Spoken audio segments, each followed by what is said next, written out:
Hey y'all, welcome back to Bowls with the Bard. My name is Cakes. I am your host. And today we are here with someone I have been itching to have on the podcast since we were a little baby YouTube show. We have Charlene V. Smith.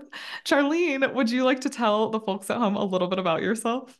Sure. I am a director, actor, scholar, and feminist arts leader. I'm currently located in Cleveland, Ohio, but I spent about 15 years previously in the Washington, D.C. area, where I co-founded and ran Brave Spirits Theater, a feminist Shakespeare company, which is how Cakes and I met and know each other. And outside of the theater world, I just will try almost any hobby. So I like crochet and embroidery and journaling, and I am starting to get into board games right now. Ooh, hell yeah. What's your Yeah. most recent board game? Like the one I most recently purchased. I Yes. just I just picked up secondhand a copy of Mage Knight, the Ultimate Edition. And so it's like the Ooh. the box is enormous. Oh, wow. Okay. We've got a couple of those in our home as well. They're like 20-pound boxes. Oh, okay. Now I'm gonna have to visit and we're gonna have to play board Mhm. games. For sure, for sure. Well, we have Charlene with us here today to talk about the amazing Margaret. Um, Woo! we've actually already had our conversation in which we smoked and drank and got prepped for the show. So we will dive right into the interview.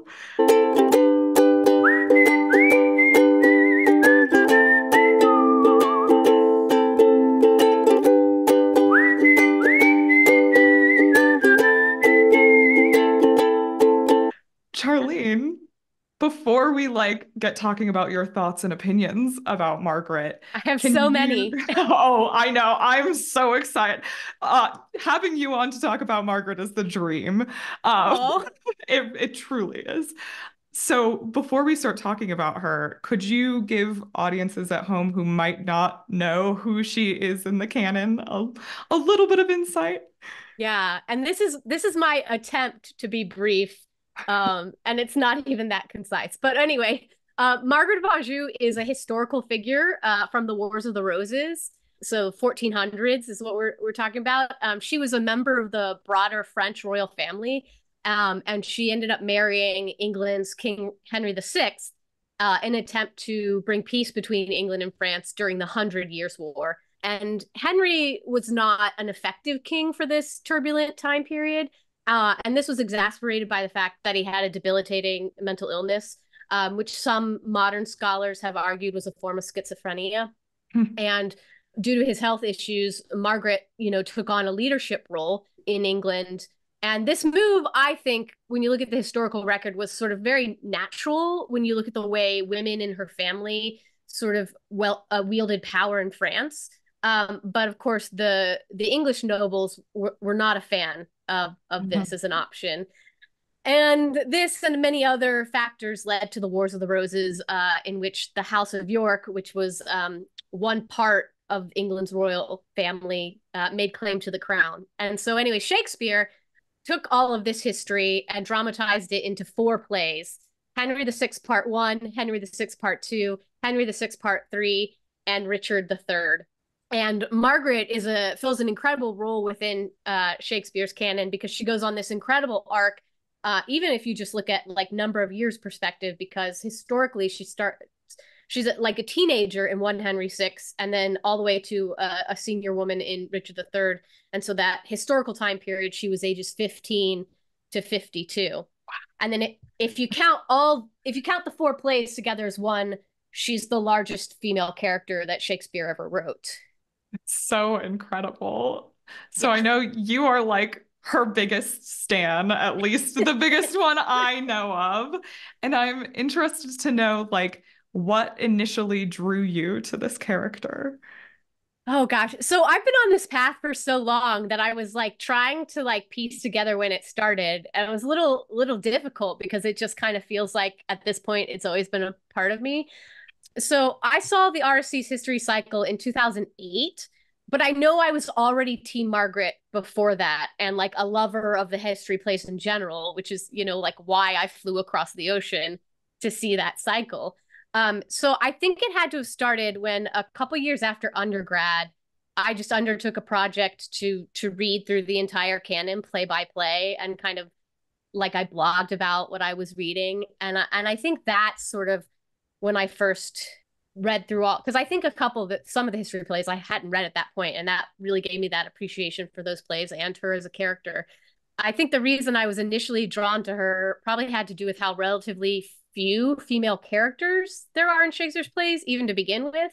And most of the characters that are women, they don't get to talk very much and they don't get to do very much. But Margaret gets to fall in love. She gets to kill her enemy.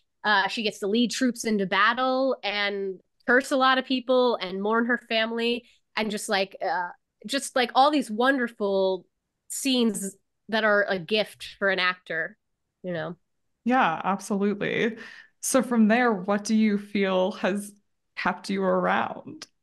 Oh gosh. I think that I can't let go of her for kind of three reasons.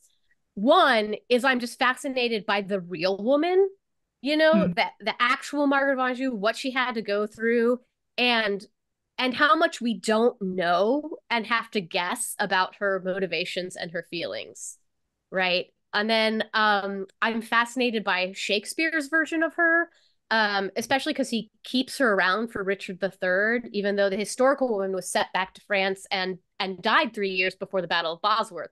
Huh. So, she wasn't even alive for a good number of the events in that play. And yet Shakespeare keeps her there in England to be that reminder of all that has come before. And then lastly, I'm fascinated by the way we respond to her. So, right, she is this figure of endless reinvention. And even you could argue of projection. Like people see in her what they want to see in her. And this goes all the way back to her own lifetime and how she was treated in the English history chronicles, and the way she was sort of seen as this evil counselor and blamed for, the fall of the House of Lancaster and all the wars that were going on. She was a convenient scapegoat. And then you look at today in the modern theater, and I feel like there's as many versions of her as there are performances, in part because the Henry VI plays are so subject to conflation and adaptation, that she keeps being reinvented through performance. Huh. Yeah, that's fascinating. I definitely feel like I've seen several very different depictions of her on stage. So, yeah. You mentioned that Shakespeare keeps her in four plays.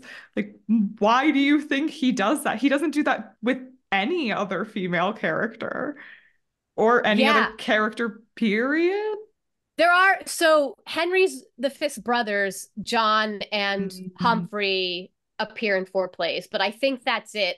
And they're sort of their own category too, because they span the two tetralogies in the four plays they are in. But I think it's just the three of them that hit four. We know we have Falstaff in three plays, and a few other of the history characters make it to three plays. But if I recall correctly, they're the three that are in four separate plays. And of course, it's interesting because, like, in modern theater, that seems like such great arcs. And of course, Henry V is a three play character as well. But we may be reading back modern sensibility into early modern practice, because we certainly can't say that when Shakespeare originally wrote these roles that the same actor would have kept in the same character. It's so hard to know like what Shakespeare was interested in at the end of the day, right? Because all we have are his artistic works, and artistic works are always seen through a lens of interpretation, and they are works of fiction. I mean that from even just like whatever a creator or author may think or feel, that in some ways is fictionalized in the creation of a work of art. I mean, yeah, I don't know how to wager a guess. I mean, some scholars will argue that he had this really great boy actor that he was training up, and Mm. especially when you look at the way female roles advanced over his plays leading up to like Cleopatra, that it could have had to do with the casting. Some of it is there does seem to be a little bit of perhaps a friendly competition back and forth between Marlowe and Shakespeare in these early plays, and they have these female characters that have a lot in common. And I don't remember the exact chronology, but you look at Edward II and Isabella of France in that character in that play, she's a lot in common with Margaret. And so there's some responding to the zeitgeist that is like the London theater scene. But it's also interesting because like there were other plays in the period that dealt with this same time in England's history that do not make Margaret a character at all. Huh. Right? So she is not in any of the other versions of Richard III. And she's not in the other, Thomas Hayward's two-part Edward IV play. Huh. Right? She's not a character in that. And even if you go up to, I think there's some plays up into the 1600s that kind of do stuff that, like, again, there's a couple plays, and I won't remember them all correctly, where like Henry VI shows up as a character, but there is no Margaret. Huh. So at the same time, I don't want to be like, well, it's obvious to put Margaret in the stories of the Wars of the Roses, but also like other playwrights didn't, Huh. That is fascinating. So, like, clearly there was something there, but we'll never Yeah. get to know. Yeah. Um, of these four plays, like, do you have a favorite for Margaret? And like, why is it your favorite if you do? Well, I have opinion on all four of these plays. So I will say, well, I just have to hit my drum to say that One Henry VI is a vastly underrated play, and it is so great in the theater and so exciting to work on. And I don't know why people think it's a bad play, because I found it when I worked on it to be so directable and so actable, and like just like actors really having fun in the room. She only has one scene in that play, so we'll leave that aside. Now, Two Henry VI, dramaturgically, I think is the worst play of the four. Its structure is very difficult to figure out. And I think it's the hardest to follow just for like a lay person or an audience member that has no context. But it has the single best scene, not just for Margaret, but in all of Shakespeare. And that is when Margaret and the Duke of Suffolk have to say goodbye to each other. And this is so fascinating, because even if you ascribe to the argument that Shakespeare was writing Margaret as a villain and as sort of this sexist idea of a woman messing things up, she still has this scene that makes you feel what she's feeling. And I think it's the most beautiful love scene that Shakespeare ever wrote, when they have to say goodbye to each other. And so then I think from a Margaret standpoint, Three Henry VI is the best play.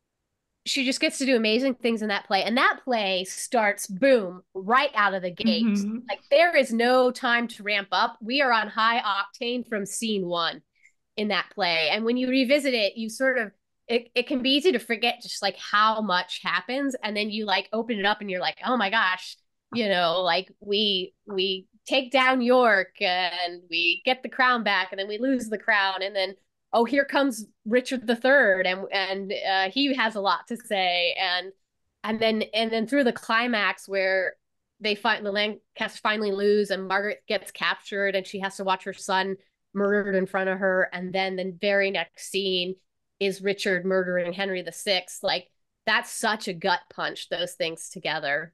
So I just think Three Henry VI is a terrific play. And the thing I want to say about Richard III, which will not surprise you at all, is that people need to stop cutting her out of Richard III. Oh my God, yes. Because it totally unbalances the play, but she's so frequently removed as a character because of her relationship to the previous plays, which often audiences, particularly American audiences, don't have context for. Hmm. No, but that's I just saw it like a couple days ago, Richard III, and like as I watched that particular production, I felt myself being like, and there's another one of her prophecies, and there's another one, and there's another one. Like, yeah, it's gotta be in there. Like, she tells you everything that's gonna happen.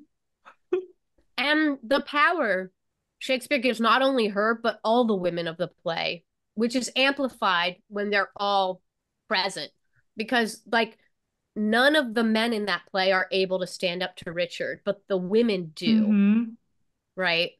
And I think that's a very important aspect of the play, but I think it often gets lost. Side of it gets lost because I think a lot of productions are interested in Richard III as a character and Richard III only, and other characters in that play can kind of get left behind.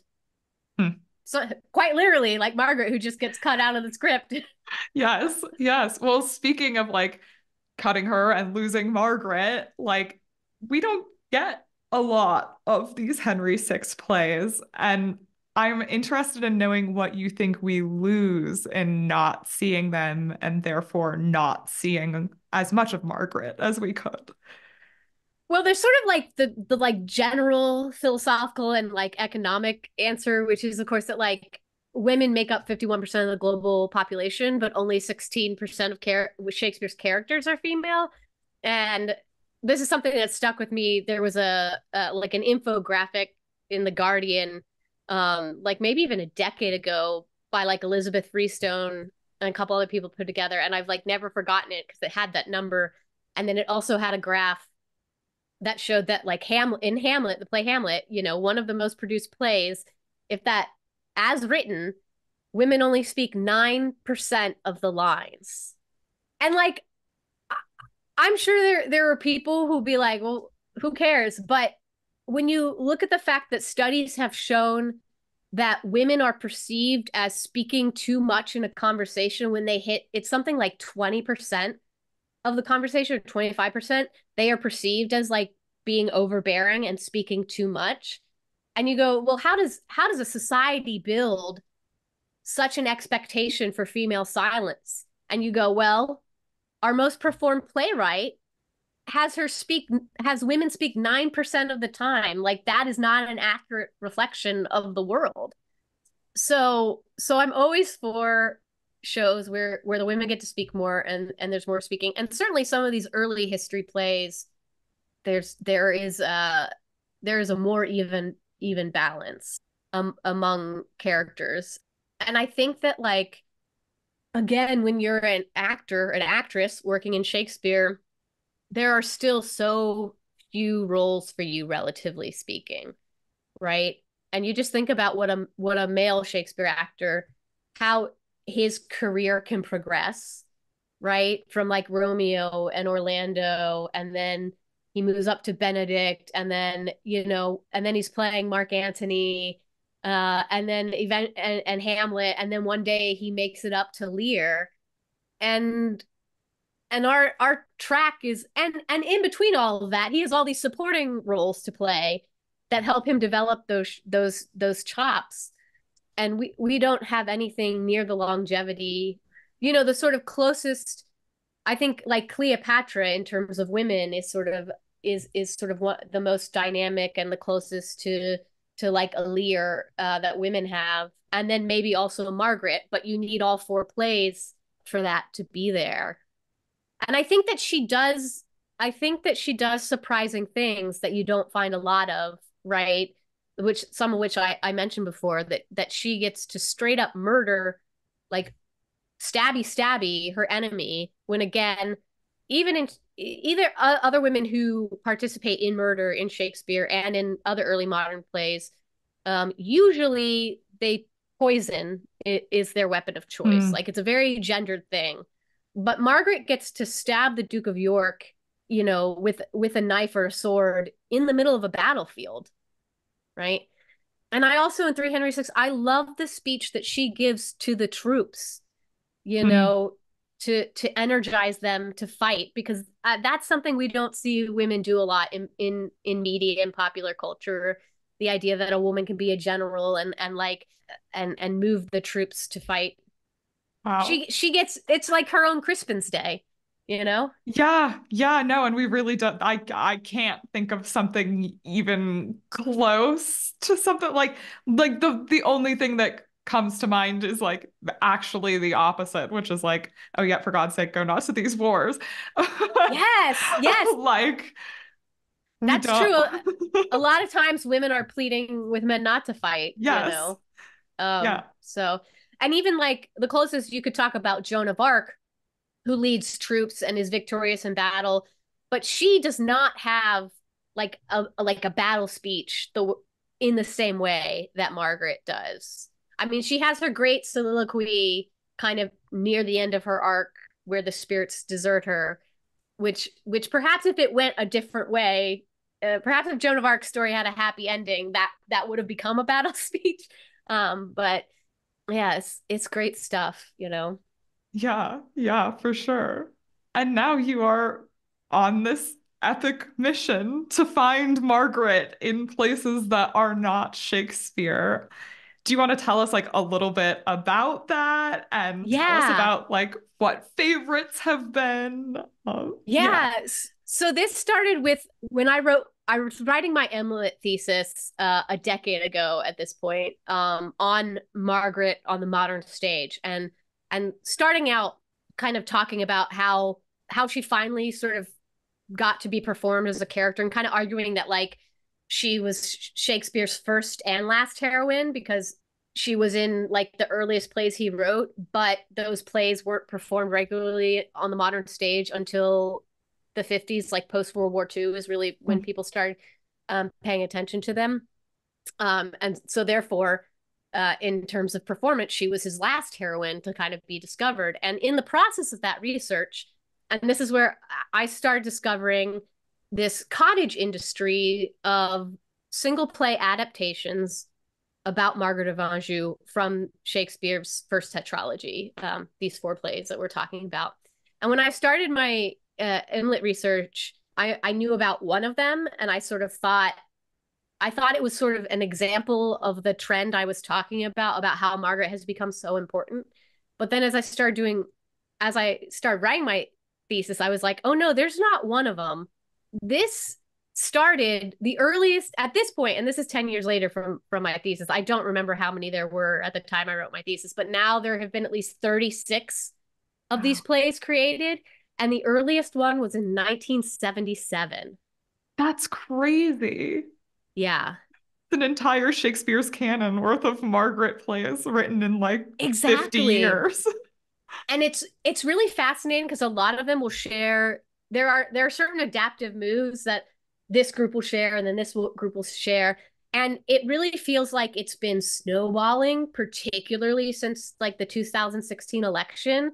Like we see Margaret as this like political figure, and like we are obviously, particularly in America, thinking a lot about what it means to be a woman in politics, coming out of the 2016 election. And so like they've just been, the number of these adaptations have just been amplifying, and the adapters and directors use very similar terms in their marketing material to talk about what they're doing, like how they're sort of creating a new feminist play by Shakespeare, like is the kind of terminology that gets thrown around a lot. Huh. And it's also really interesting because I would say up until a couple of years ago, the adapters were not aware that anyone else was doing this. And so a lot of times someone would think they were doing something that no one had ever done before.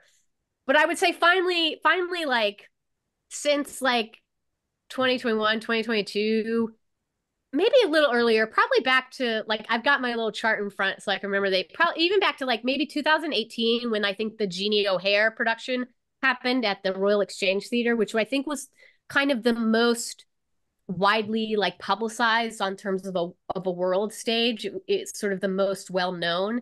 And I think at that point people started realizing that more of these existed than they thought. But yeah, 36 as far as I know, and that includes 5 that were done last year. Wow. Yeah, That's so crazy. It's yeah, really cool though. Like it's exciting to hear that she's up on stage so much. of the ones you've seen, do you have favorites or like ones you want to see on stage more? I do. I do. I've been really fortunate to have gotten to see a handful of them myself in person. And even beyond that, particularly when I was doing all my primary research, I got to interview a number of adapters, and a lot of people were very generous and would share their scripts with me. But I'll say, like, I have to shout out Michael Sexton's adaptation, which is called Margaret, A Tiger's Heart. And it had a workshop production at Red Bull Theater. And that one has sentimental value to me because that was the first one I knew about. And so that's the one I went into writing my thesis about, thinking, oh, this is saying something really interesting about Margaret. And then I found out there were all these other ones. But also, I got to see the workshop production at Red Bull, and then talked to Michael about it, and he very nicely gave me permission to produce that script in grad school. And then I kept, even after I finished my graduate work, I kept publishing on Margaret and continuing this research. So most recently, I published a review in Shakespeare Bulletin about the Whitney White's By the Queen at Trinity Rep, which just happened last year. And I loved that production because of how like non-traditional or even like non-faithful it was, in fact. Because some of these adaptations tend to become very similar because everyone's kind of dealing with the same struggles to make these adaptations like viable theatrical pieces. And what I loved about this piece is it was so different from any of the other adaptations, because Margaret's story was broken up by conversations among the like actor players about the dynamics of oppression. And it's like we were like listening in on their like rehearsal room debates. So it was like it was very much like we are modern performers talking about how we feel about the way Shakespeare wrote this. So I really hope that one has continued development in the future. And then I would say my overall favorite one is The Life and Death of Queen Margaret by Dan Morburn and Toby Vera Bercovici. And that was produced by Real Life Theater. And I found that one to be the most successful of the ones I've been able to see because I found that many of the adaptations struggle to marshal the vast amount of material required to to wrestle Margaret's story into an arc that can take place over a single evening when there are 100 other characters involved in the foreplay arc. How do you get that down to one arc? And I think this version succeeded because it didn't try to make a new version of a history play. It was really more focused on there's just, I feel like you get stuck in a plot trap a lot of times when you're trying to make these adaptations work. And this production really seemed to be able to let go of that and focus on like emotional stakes and relationship. And then rather than trying to just be like a new version of a history play, they described it as an ensemble dance theater feminist retelling.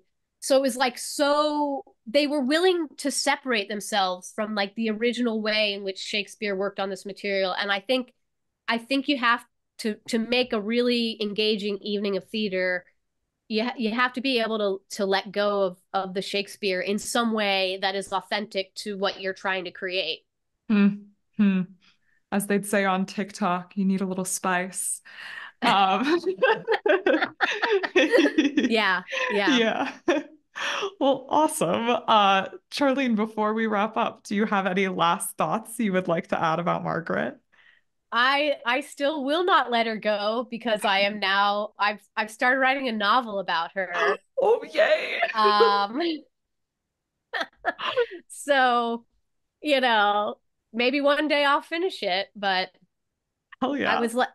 I was like coming out of the pandemic and then everything. Oh, I don't want to go too long for your audience, but I was producing History Cycle and it got canceled because of the pandemic, and it is being reimagined as audio productions, and those will be out later this year of all 8 plays in broken into 24 episodes.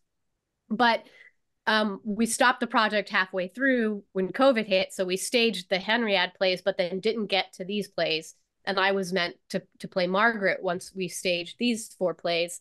And I just came out of that and I was like, I felt like I had so much I wanted to say about who I thought Margaret was that I like expected to be able to say through my acting. And I was sort of like, well, how else can I give the world like my take on Margaret? And I was like, I'm gonna write a novel. So that's where we are now. I love it. I hope it does get finished because I would read the shit out of that novel. Well, Charlene, thank you so much for agreeing to do this. I I'm am so s- glad. I'm so happy you're on the show. I've wanted you on for such a long time. I really appreciate it. If you enjoyed today's episode, you can follow Charlene and Bulls with the Bard at the handles either on your screen or in the description. And y'all, this is the final episode of the spring section of Broads and the Bard. I am getting married in April, so we are taking a little hiatus, but we will be back in either June or July to talk more about the wonderful women and non-binary folks who make Shakespeare what it is. Until then, bye y'all.